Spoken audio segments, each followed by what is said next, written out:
Good afternoon runners, and welcome back to another video from me, That Running Girl. In today's video I'm going to be reviewing the Nike Invincible 2. This is the second model in the Nike Invincible range, but it's the first time that I have tried Nike Invincible running shoes, and I wanted to make a quick video explaining why I switched from my current running shoe to the Nike Invincible 2, the kind of ride that you can expect from this shoe, and the general pros and cons of the shoe. Firstly, the reason I started running in the Nike Invincibles was because I broke my toe. In April of this year, I broke my smallest toe on my left foot, and I was out of running for 5.5 weeks. And yeah, it wasn't the best because I missed quite a few races, and I was actually on holiday in Mexico at the time, and I was just absolutely gutted about it. And by the time I actually came back, it was kind of confirmed that I'd broken my toe and I had to, cross train and just take entire rest for a month until it healed. When I was coming back from my broken toe injury, the shoes that I was wearing, which are the shoes that I've pretty much worn my entire running life, didn't feel cushioned enough for my little toe when it was like 90% healed. I felt like I needed something with more cushioning and just general more kind of, padding and a bit more security around my foot for me to be able to feel like I wasn't sort of, re-injuring myself. Even though it had healed, I still had that kind of phantom pain and paranoia of, am I making it worse by running on it even though it had healed? So I was looking for something that was still relatively quick, still relatively responsive, but just had a bit more around it in terms of conditioning in terms of cushioning, and just a bit more security and a bit more bulk around my foot. So in comes the Nike Invincible. Now, I had seen a few of my running friends on Instagram talk about this shoe, and the running friends that I talk to on a regular basis and train with sometimes had also said about the shoe, and I'd seen a few reviews on it online, and I was just really intrigued about it because it's been quite a long time since I switched running shoes. Dating back to the Lunar Racer, Lunar Glide, I was still, up until this point, until a few months ago, running in shoes that were like a decade in technology and innovation old, which is really quite old in running terms when shoe manufacturers, especially Nike, bring out new shoes and new models of different lines all the time.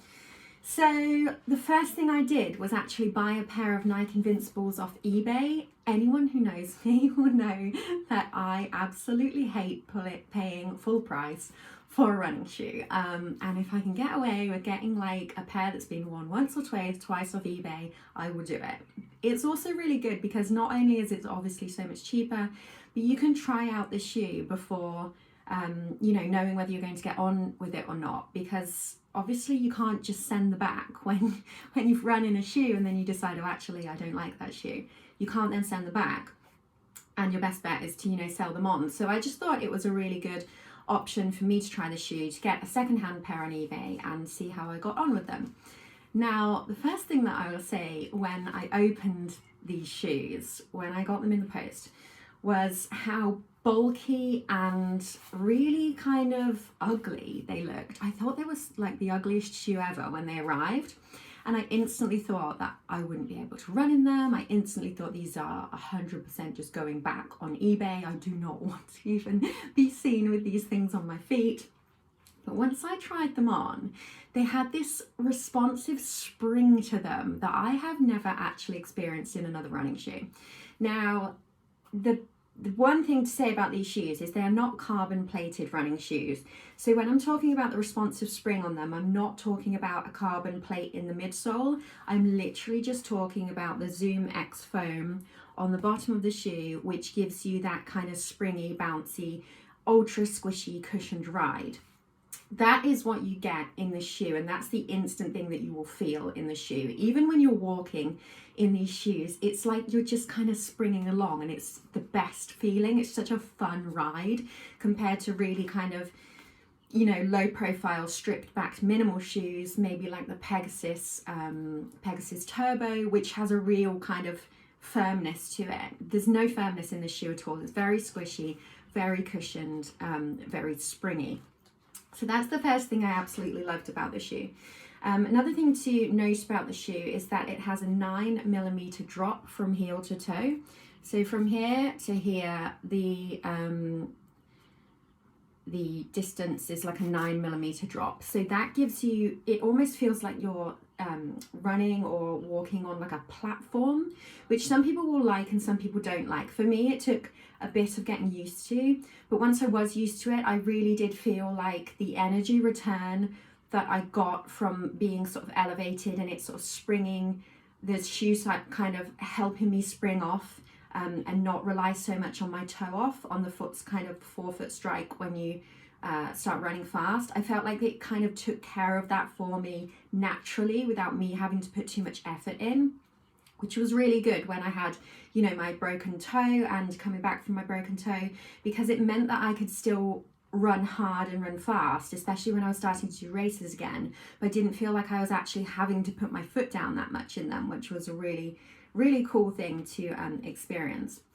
Another thing to say about the shoe, which is a pro, is it has the fly knit upper. So the whole of the construction of the top of the shoe is fly knit, which really helps to lock your foot in. The shoe is also 9 ounces roughly. It's about, if you look it up online, it's about 8.9 ounces in weight. So it's not the lightest shoe, but it doesn't claim to be. It's not like this shoe is claiming to be an all-out crazy strict minimal racer. This is a cushioned shoe, which, you know, is designed to be a kind of, you know, all distance cart horse. It's one of those shoes where you just wear on training runs, and you know, you can wear it from kind of 5K to marathon and you're going to have a stable cushioned ride in it. It's not the kind of shoe that you'd instantly put on to think about, you know, stripping weight for a 5K or a track PB. That being said, I have run on this, I have run in this shoe on the track, from track sessions to 10-mile sessions. So you can definitely do a range of distances in this shoe.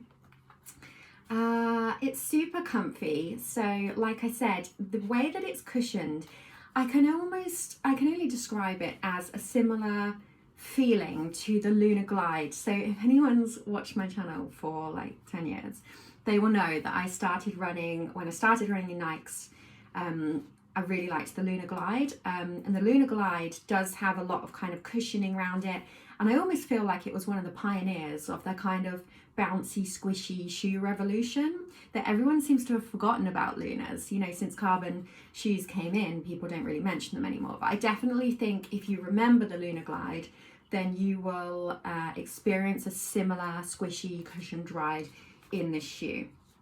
The Zoom X, like I said, the Zoom X foam is what actually makes for this shoe. So the Zoom X foam here compacts and springs back when you're loading it. So by loading it, I just mean when your foot's in the shoe and when you're pressing down on the road in it, that's what gives it its spring back.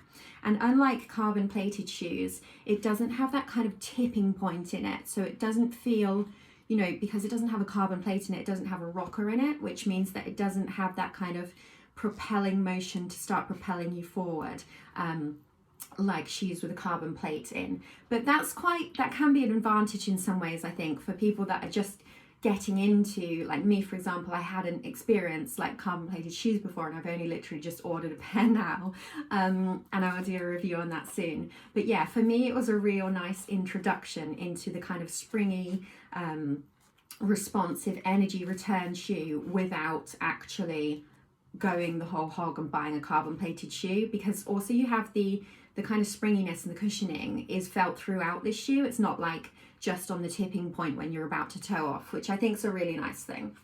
I can't actually think of many disadvantages to this shoe, if I'm completely honest, which just is a testament to the overall shoe. One thing I will say is I don't feel like you can wear these out of the box, especially to a race, and not have discomfort in them. I'm not saying that in a kind of comfort way. I'm saying that because I have near almost flat feet. So this is the reason why I've worn racers for almost a decade. So because I have flat feet, I can't wear anything with an arch in them. So these do have like, not a huge amount, but they do have a little bit of arch support in. So the one thing I will say is if you're like me and you have flat feet or near flat feet and you don't need arch support, and if you run with a shoe with arch support and it causes you pain, you might need to break these in on a few runs first, which I found out the hard way, because when I'd got on with my pair that I bought off eBay, I then bought a few new pairs of these shoes, and I wore one pair to a race without wearing them before, because I instantly just thought, oh, they'll be okay, I can wear them to a race, because I used to do that with all my Lunas and they were fine. But I did have severe arch pain in these shoes when I wore them to a race and put my foot down for the first time in them. But then when I'd worn them a few times, they were completely fine. So you do have to wear these. I feel like if you've got almost flat feet, you do have to wear them in a bit before they become kind of molded to your foot. They're not like a racer in terms of you can just wear them box fresh and you won't have any issues. But that being said, if you do have arches and you need an amount of arch support, these would be really great, and you probably would be able to wear them fresh out of the box. The pattern on the bottom of the shoe is relatively consistent. I wouldn't say that I've had any experiences of slipping or feeling like they're unsteady on the bottom of the foot. And I've worn these on the track, on the road, multi-terrain, so like, packed gravel paths, and also off-road, so grass, and trail runs, and they have held up really well on all of them. The durability of the shoe, I'm also quite impressed by. I've worn these for a number of months now, and I'd actually say they wear better than my current shoes, which are Nike Pegasus Turbo, and still rocking around in a few pairs of Luna Racers. So yeah, I would say definitely that I don't have the usual pattern of wear that I do on the forefoot and on the kind of side, because I supinate slightly. I would say the wear pattern is quite consistent throughout, and because they have this, they have so much ZoomX foam, like this platform all around them, which is where the spring comes from. I can't see that wearing away very easily, just because there is so much of it. So yeah, that is my review on the Nike Invincible 2. It's worth mentioning that I did order the Nike Invincible 3, which is the most recent model of this shoe, and I didn't like it as much. I didn't think it was as springy, I didn't think it was as cushioned, and I also felt like it was bigger than the Nike Invincible 2. So sizing was a bit of an issue, and I also just didn't like the look of it as much, even though I initially thought this shoe was really ugly. I've kind of come to think that it's not as ugly as I first thought. But I do think the Nike Invincible 3 is slightly uglier. But it also feels like it just doesn't have that kind of, it doesn't have the amount of springy energy return as this one does, even though it's, claimed to. Personally, having run in that newer model, I would always go through for the second model. If you were to choose between the two, Nike Invincible 2 and the Nike Invincible 3, I would say that the pros of the two definitely outweigh the 3. So that's my review of the Nike Invincible 2. I hope you found it helpful. I am going to do a review on my carbon plated shoes when they arrive, which are the Nike Vaporfly 3, and I'm super excited for them to arrive. My next race is a half marathon on Sunday, which I'm really looking forward to, and I've also just started doing a new track session, so I might do a video on that soon as well. But yeah, my next review video will probably be £20 bone conduction headphones that I picked up on Amazon recently, because I find that you can buy some really, really good deals on Amazon for running gear, and bone conduction headphones, I feel like everyone just goes with shocks just by default, and also because, quite a few UK races allow shocks, and they're the kind of official bone conduction headphones.